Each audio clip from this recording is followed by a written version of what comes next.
অটোর পর এবার ট্যাক্সির দাদাগিরি রুখতে কড়া পদক্ষেপ করতে চায় সরকার। শহর ও শহরতলিতে ট্যাক্সির দাদাগিরি, যাত্রী প্রত্যাখ্যান। অভিযোগ নতুন নয়।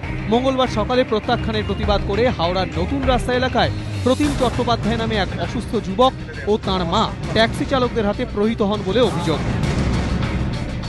ঘটনার পর বুধবার ট্যাক্সি মালিক সংগঠনগুলির সঙ্গে মহাকরণে বৈঠকে বসেন পরিবহন মন্ত্রী।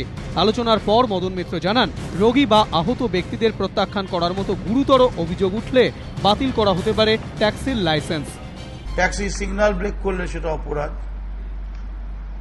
ট্যাক্সি যদি রিফিউজ করে স্ট্যান্ডে দাঁড়িয়ে থেকে এবং সেই রিফিউজালটার যদি কোনো সঙ্গতকরণ না থাকে তাহলে সেটা নিশ্চয়ই দণ্ডনীয় অপরাধ। অর্থাৎ ড্রাইভারদের ওপর চাপটা আনতে হবে এবং ড্রাইভারদের বোঝাতে হবে এভাবে গুন্ডামি করে কলকাতায় চলে যাবে। পাশাপাশি মন্ত্রী জানান, অটোর মতো ট্যাক্সির ভিতরে ও বাইরে লেখা থাকবে হেল্পলাইন নম্বর 1073।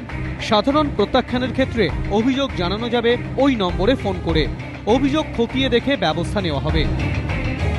অন্যদিকে এদিন মহাকরণে মদন মিত্রের সঙ্গে দেখা করেন প্রতিম চট্টোপাধ্যায়। মঙ্গলবার হাওড়ায় প্রতিম ও তাঁর মা প্রহৃত হন ট্যাক্সি চালকদের হাতে।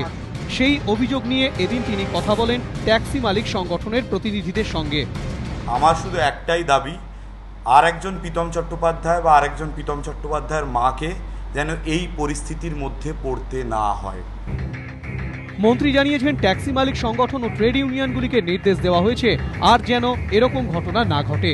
পাশাপাশি তিনি জানান, শহরে নতুন 30টি ট্যাক্সি স্ট্যান্ড তৈরি হবে। এ নিয়ে পুরসভার সঙ্গে কথা বলছে পরিবহন দফতর। দীপক ঘোষ, এবিপি আনন্দ, কলকাতা।